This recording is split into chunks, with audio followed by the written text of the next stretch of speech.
Thank you for joining us on the Winning at Selling podcast. I'm Bill Hellkamp of Reach Development Systems, and with me is Professor Scott Plum of the Minnesota Sales Institute. As sales professionals and leaders, most of us have overcome the overwhelming feeling of rejection and disappointment. We risk our emotions every day on a quest to seek validation, please others, and serve when there's an opportunity. Does that sound familiar? Just a reminder, this is a safe space as Bill and I discuss avoiding disappointment and other cool concepts on episode 589 of the Winning at Selling podcast.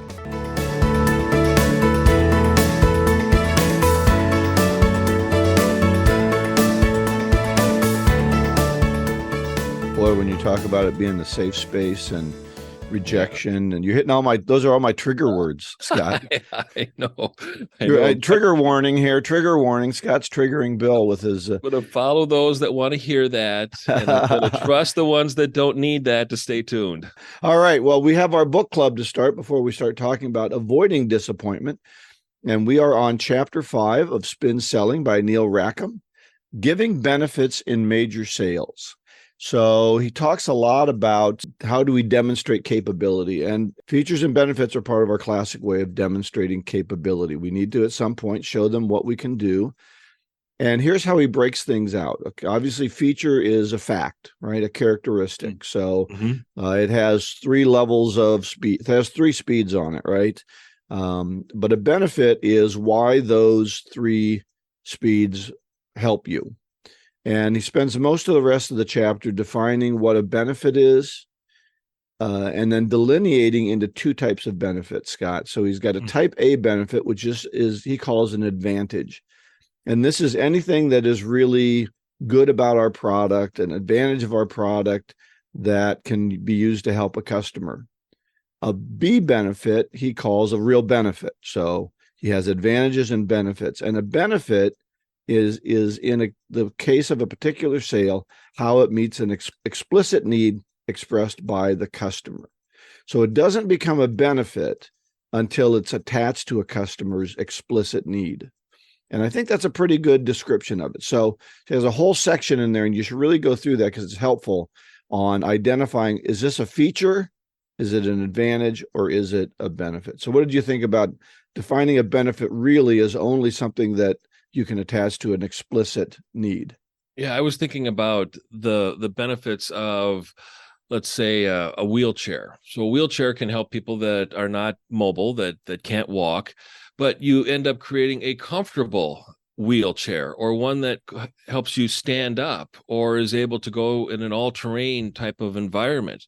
So you've got 2 benefits to it: the functionality, and then the benefit and the comfort of it. And this is where you can become very competitive when you're starting to position the benefit that you offer as a salesperson to a certain amount of comfort that is beyond the value of just the functionality. So that's how I interpret it. Is that pretty safe example, Bill, on how it works? I think that what we have to understand is that any product has a number of benefits to it. This is the way I describe it in my classes. So let's say I have 8 benefits to my product, he'll call them advantages. We have 8 things that are good about it, 8 delineators that we can call benefits or advantages. And the customer has identified 5 of them that they want. So he would call those real benefits, and the 3 they didn't identify, or we couldn't identify through our conversation, as only advantages. If I talk about all 8 of those, I'm going to have a customer who's going, yep, nope, yep. And I'm confusing them because I'm talking about advantages, his description, or benefits that the customer hasn't identified as a need. And so 2 things come up in the customer's mind. This is a lot more complex than I need. This is more product than I need. And is this probably more expensive than I need because it has these benefits or these advantages that I don't really want.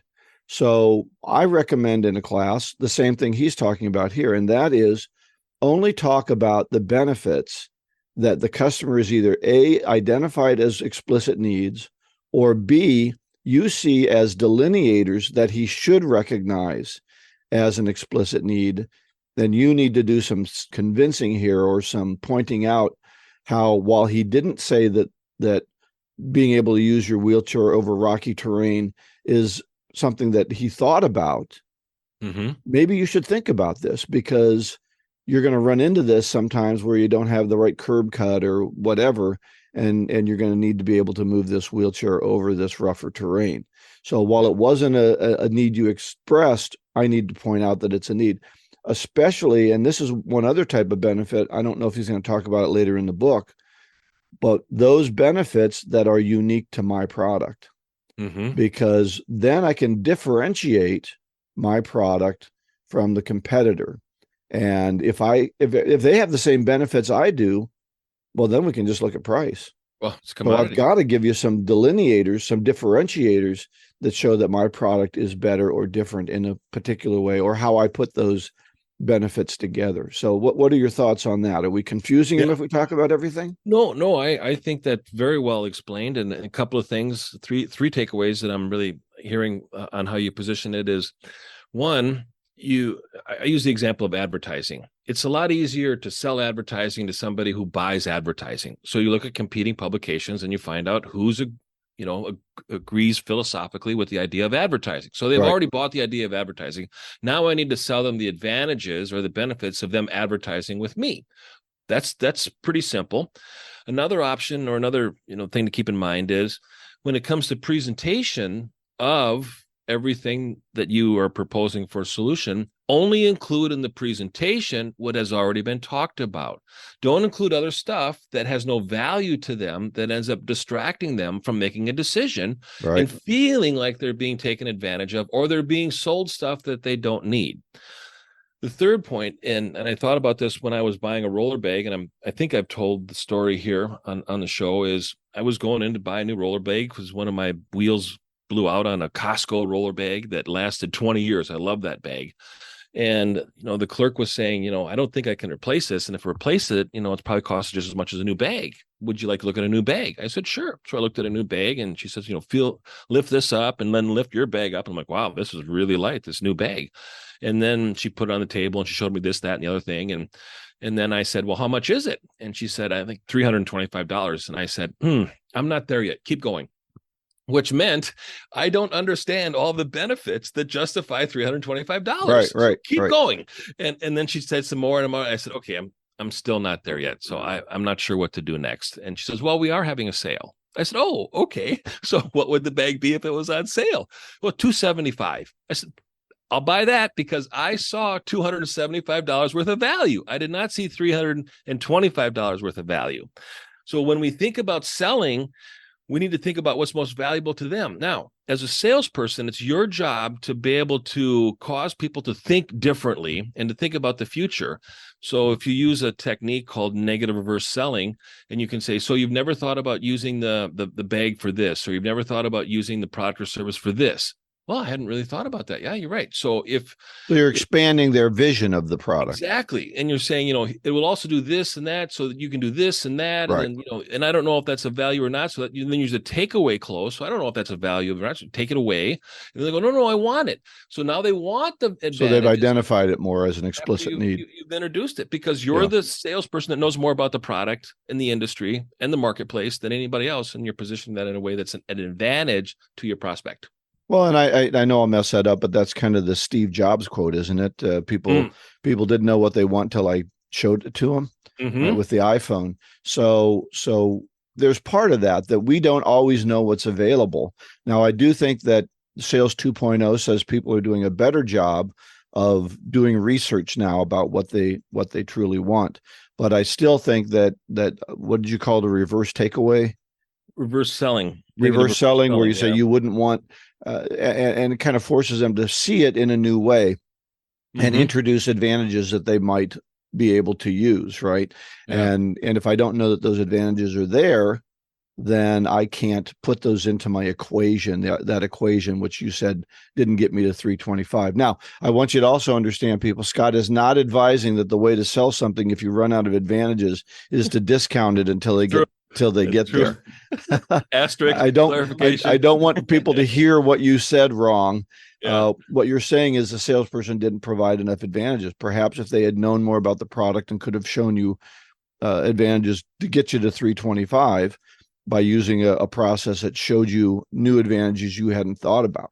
So I think what we really want to think about in this is that you need to either attach the benefit to something they've explicitly talked about, or you need to introduce benefits and ask them if they could use that, especially if they're differentiated benefits that your competition doesn't have.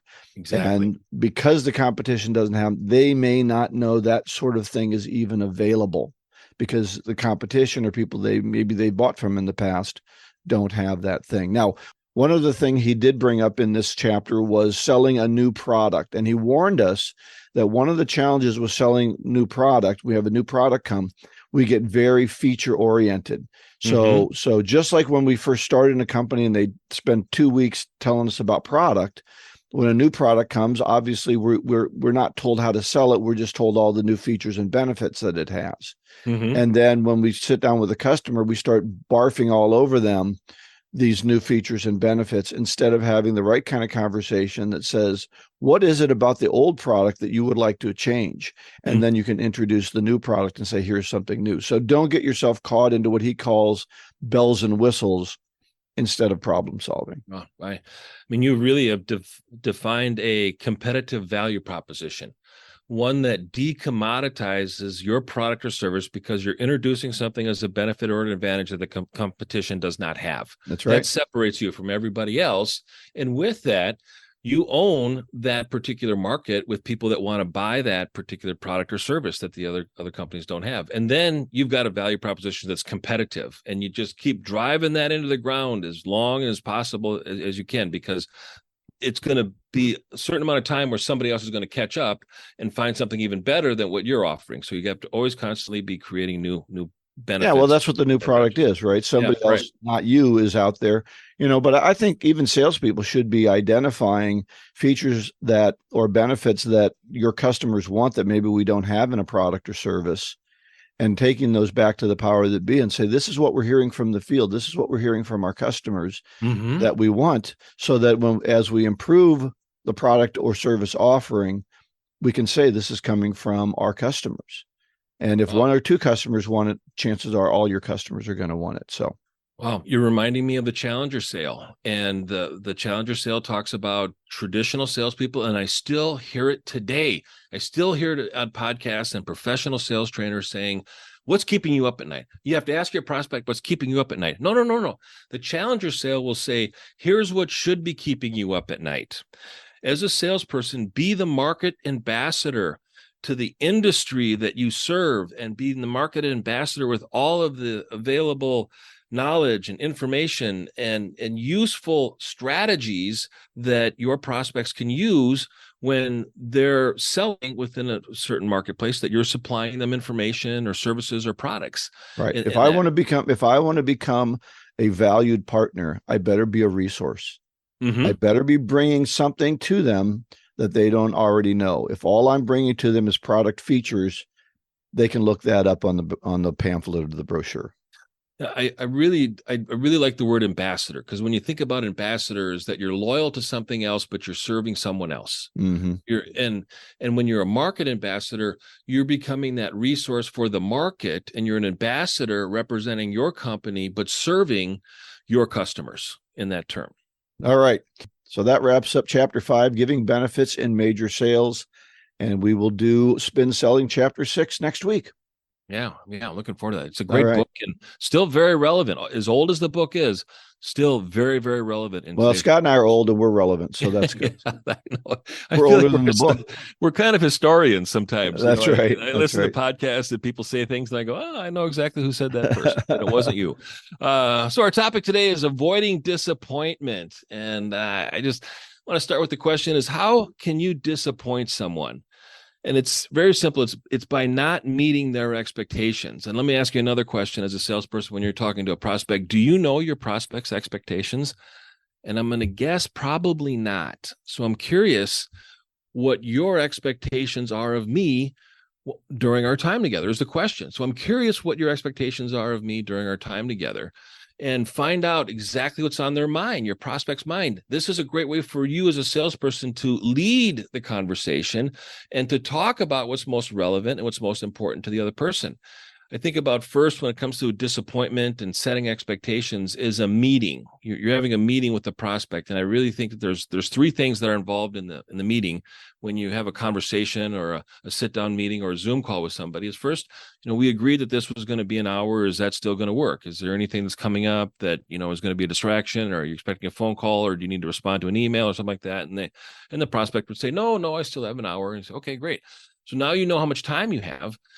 And then the second thing is to really talk about the agenda. And the agenda is, two parts. It's the salesperson's agenda. So as a salesperson, what do you want to cover? And then you want to find out exactly what the prospect wants to cover.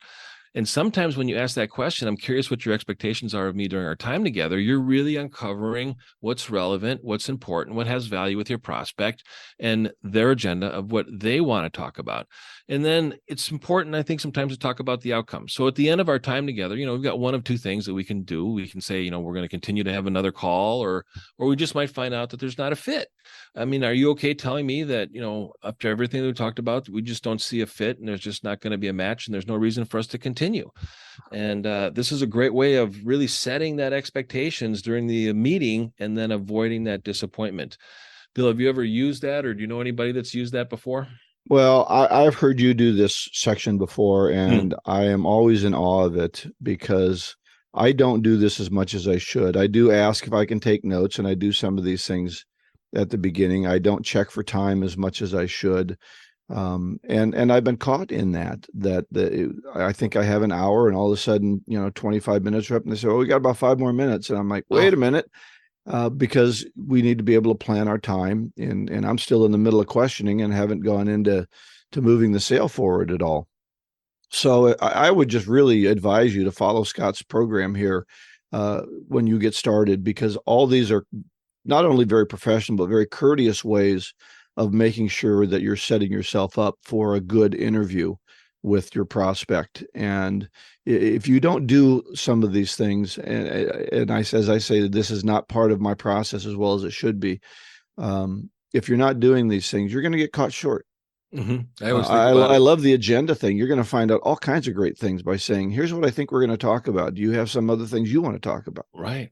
Oh, exactly. I mean, use that time wisely. Make a good time trade here.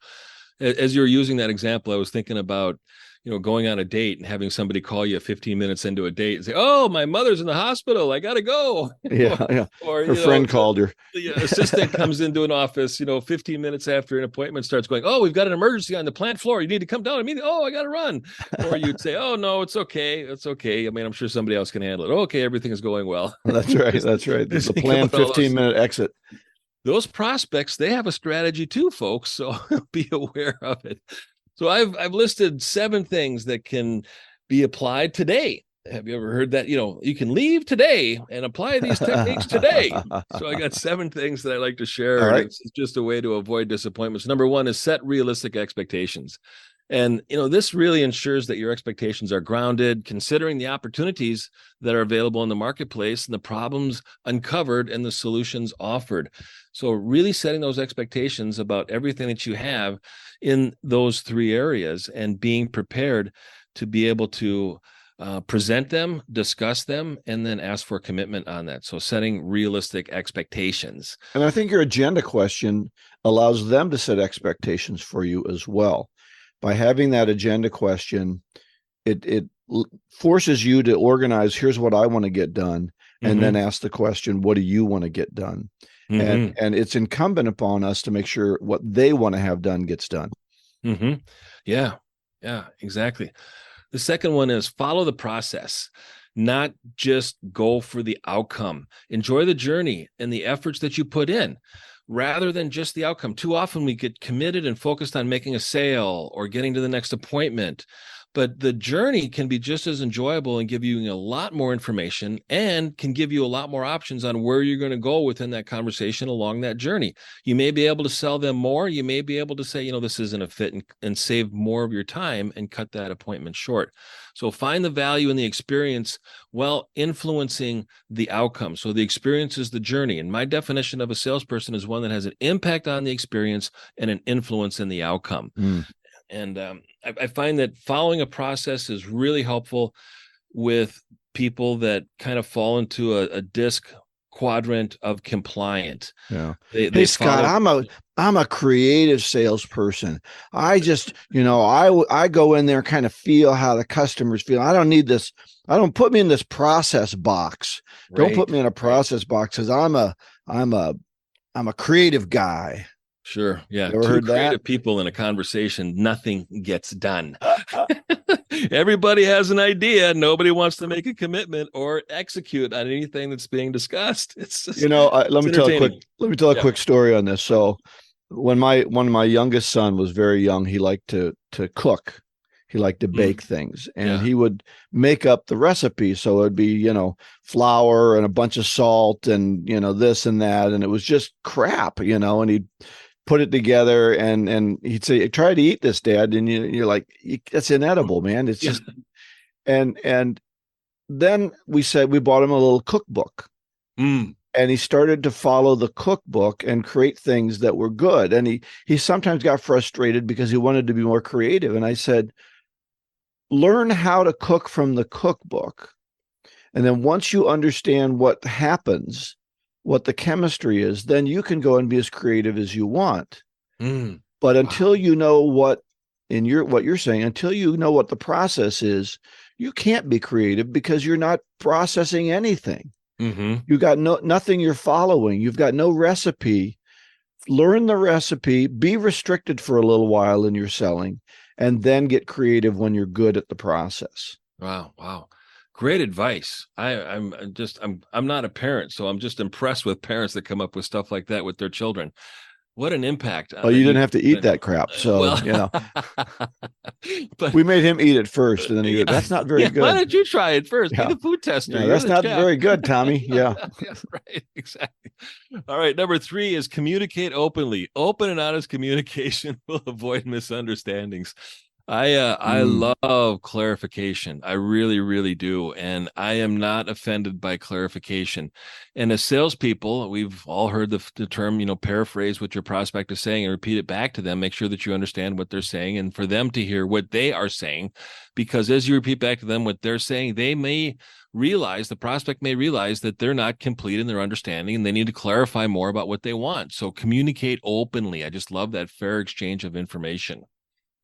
Yeah, I think we too often will accept maybe as or I'm thinking about it, or I'm still thinking about it, or I've been thinking about it now for 2 months. And so one of my favorite closes when I've got somebody who's just stalling is the tell me no close. And I'll say to them, and this isn't like the first appointment. This is after, 10 calls and follow-ups and meetings. And I'll say, "Scott, it sounds like you want to tell me no." I give them the permission to tell me no. And if they've been too polite, they've just been wasting my time, they might say, "Yeah, Bill, I probably should say no."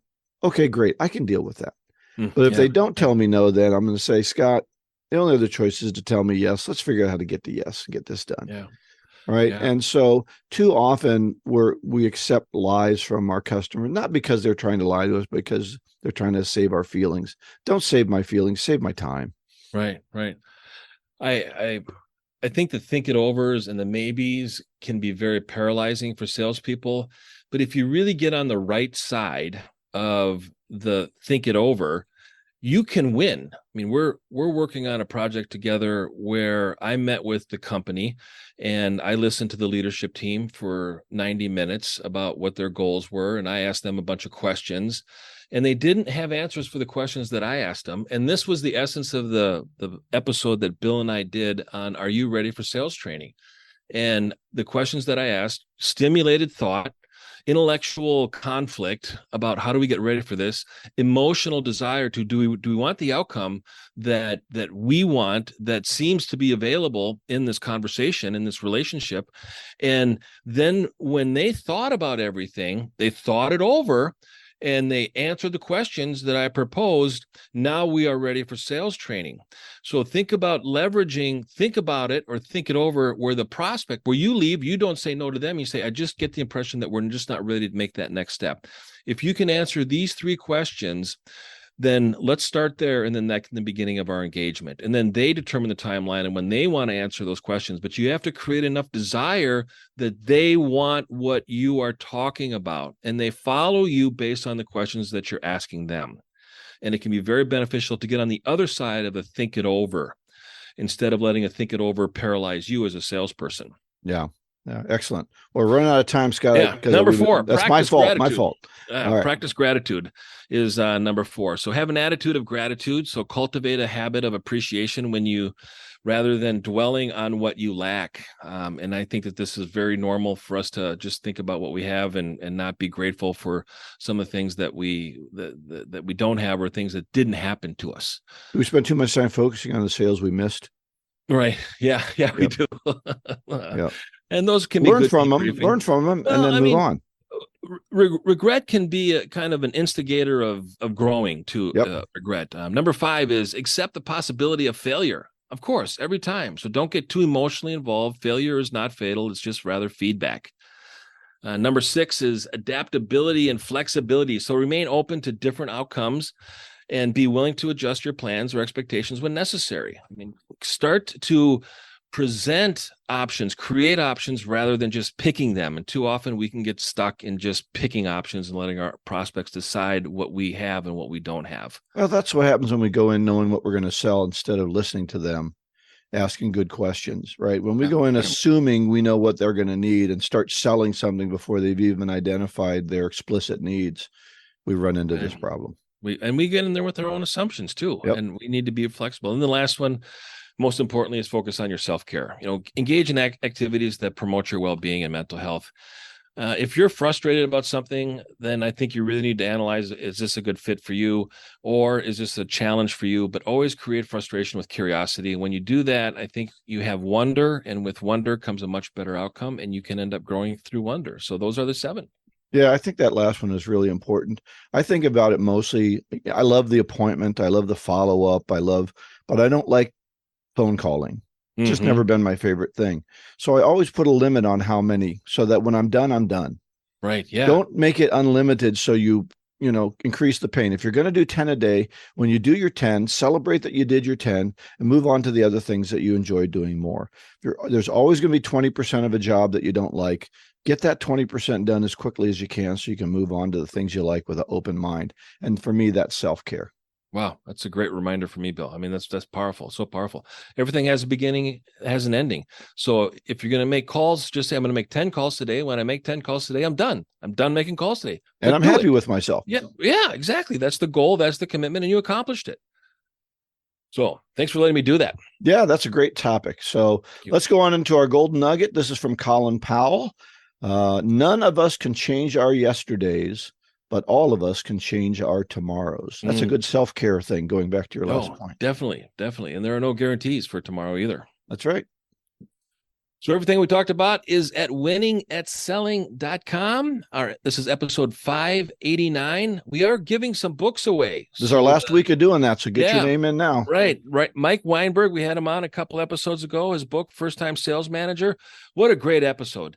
If you have not listened to that episode, I highly encourage you to do it. If you listen to it once, listen to it again. And then the last thing is PSA. Bill and I are involved with the Professional Sales Association. It's a great group. We've got great speakers coming up over the next year.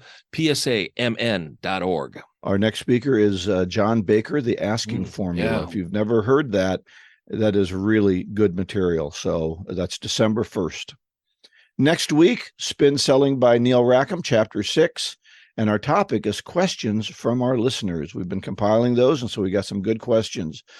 Please subscribe, share the podcast with your colleagues and on your social media. Go out and get better one skill at a time. Joyful selling.